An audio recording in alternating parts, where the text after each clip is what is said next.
Mas Deus foi rico em misericórdia. Ele não nos deu o que nós merecíamos. E continuando, ele diz assim, ó: por causa do grande amor com que nos amou. Irmãos, você tem dúvida que Deus ama você? Eu creio que ninguém aqui tem dúvida do amor de Deus. Mas você sabia que mesmo nos amando tanto, em seu amor, Deus não tinha como nos salvar? Sabe por quê? Porque havia uma separação entre nós e Deus. Abra sua Bíblia em Isaías capítulo 59, por favor. Isaías capítulo 59.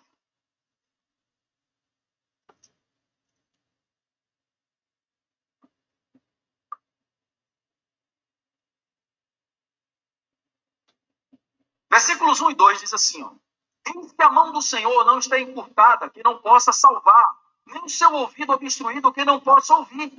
Contudo, as vossas iniquidades têm feito separação entre vós e o vosso Deus, e os vossos pecados têm escondido a face dele, de vós. Assim ele não vos ouvirá. Voltando para Efésios. Então, para aí, ouve isso. Está na Bíblia, está escrito, ele disse um versículo. Quando Adão e Eva desobedecem lá no Éden, eles cortaram com Deus. Qualquer nenezinho que está nascendo agora está cortado com Deus espiritualmente. Só tem um jeito de se regenerar esse espírito, de vivificar esse espírito. É se eu morrer com Cristo naquela cruz. Se eu ressuscitar com Cristo naquela cruz. Isso é espiritual. Se eu procurar Deus de coração, não com o meu ego inflamado, com as minhas vontades, os meus afazeres diários de 1000 coisas para fazer. Eu tenho que ser guiado pelo Espírito Santo, senhores. Eu, você e todos nós. E quanto mais eu me relaciono com o Espírito Santo, melhor eu vou compreender o que eu devo fazer. Mas se eu não tiver o Espírito Santo e for guiado pelo meu eu, pela minha vontade, eu estou sendo conduzido pelo anticristo. Senhores, 2000 anos Cristo veio. Será que nós não vamos entender isso? Será que nós não vamos ouvir o Espírito? Não temos que ouvir o outro, né? Mas quando eu ouço o outro aqui, ser humano com ser humano, eu tenho que ver o coração de Deus no outro.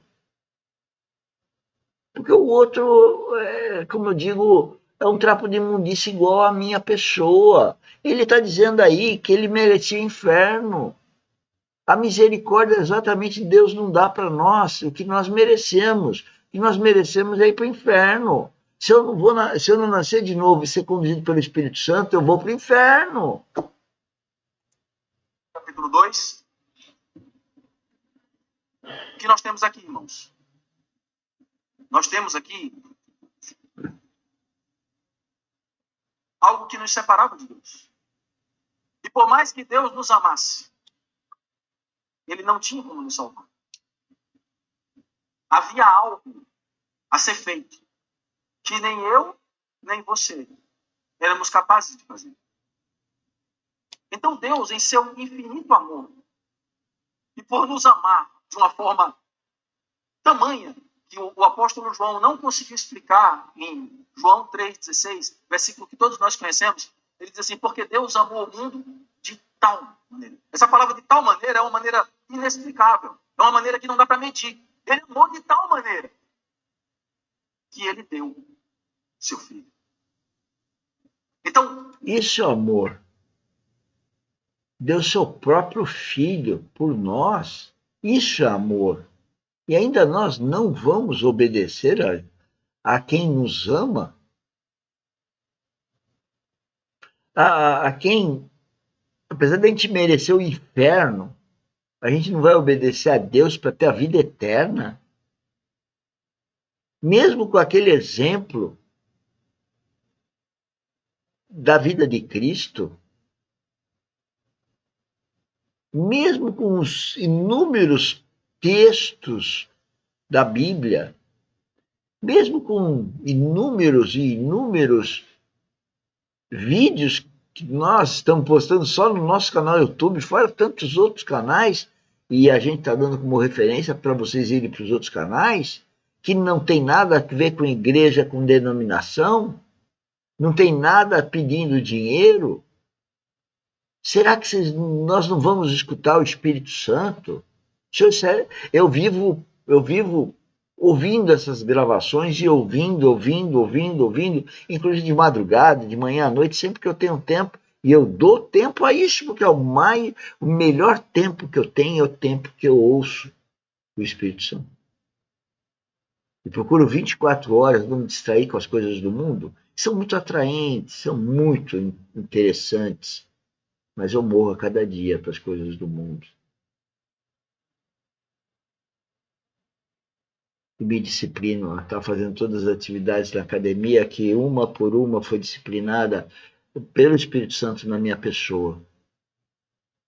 Porque disciplina, planejamento, eu falo todo dia para as pessoas que trabalham conosco, venha trabalhar conosco, venha viver a vida espiritual, fazendo um trabalho do plano horizontal, mas para a glória de Deus.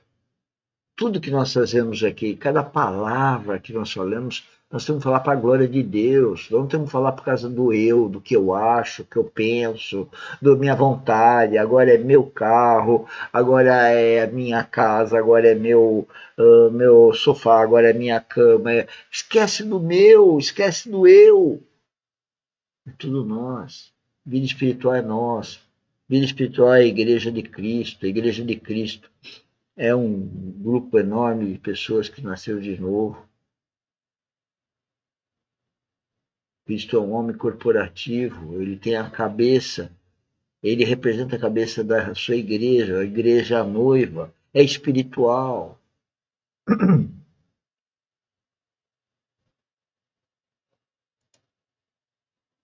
Deus nos amou tanto que o seu amor gerou nele algo chamado misericórdia. Ele disse: eu não vou dar a esses o que eles merecem. E sabe um outro sentido da palavra misericórdia? É a miséria do coração. O nosso coração é miserável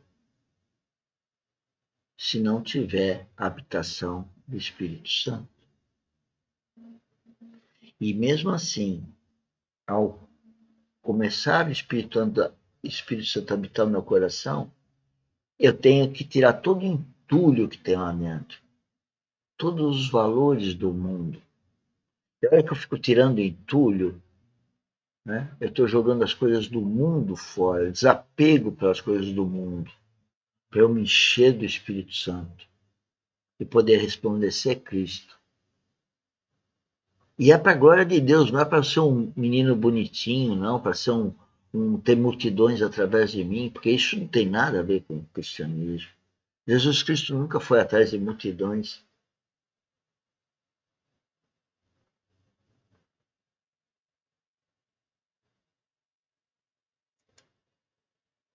Mas isso só não era o suficiente. Deus precisava resolver o nosso problema. Nós somos pecadores. E o pecado nos separa de Deus.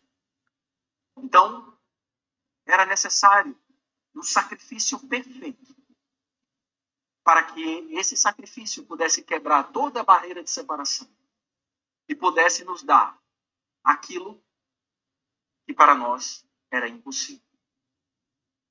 Então, o Senhor veio e ele se ofereceu como esse sacrifício perfeito por nós.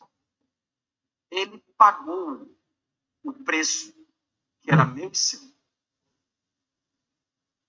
Aquelas chibatadas eram minhas e suas. Aquela cruz, aquela humilhação era para mim e era para você. Não era para ele. Mas você consegue entender o que é um amor que não se explica? Que gera algo tremendo chamado misericórdia. E essa misericórdia produz uma coisa chamada graça.